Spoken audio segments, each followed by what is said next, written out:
Ikapi na namin mga gulay. Everything is gulay. Gulay. Kani, kuan lang ni siya, 30 pesos. Talong.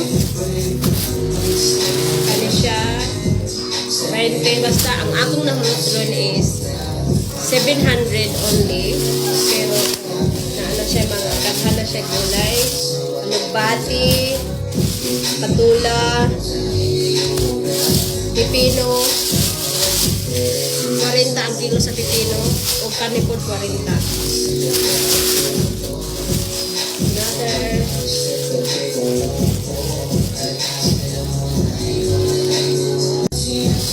kanipid side, 40 pesos, mga ka-pong-pong kanipod. Nakalimot po ani kung pila ni kalabasa. Ang palaya, more on ko ang taron, more on mga gulay.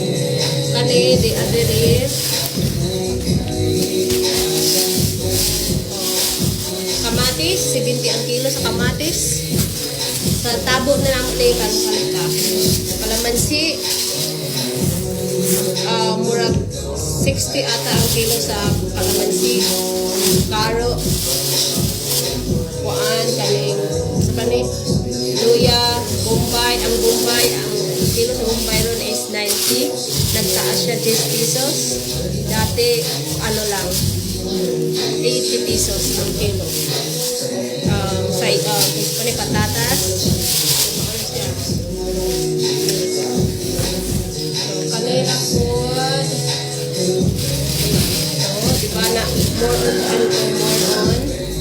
more on gulay. Tapos kani, napalit lang nako ni og 50 na akong prutas ko ni ang mangosteen, 50 ni, 50 ang kilo sa mangosteen. Nakoy orange, nakoy apple, mango, ang mango tag 120 ang kilo sa mango. So kani balo more on 1 kilo ini. Kapin 1 kilo. So, yeah. Pero nagdaghan na ko yun. Naasili, naasili kay mga kuan mi hangol mi og sili. Napay ako ato kuan. Kani pang kung gusto nimo magkilaw. So, sa 700 lang, 700 pesos lang ang akong na hurot sa tabo ron. So, it's better na kung gusto mo mamalingki, dito jud mo sa tabo para maka-save mo og money.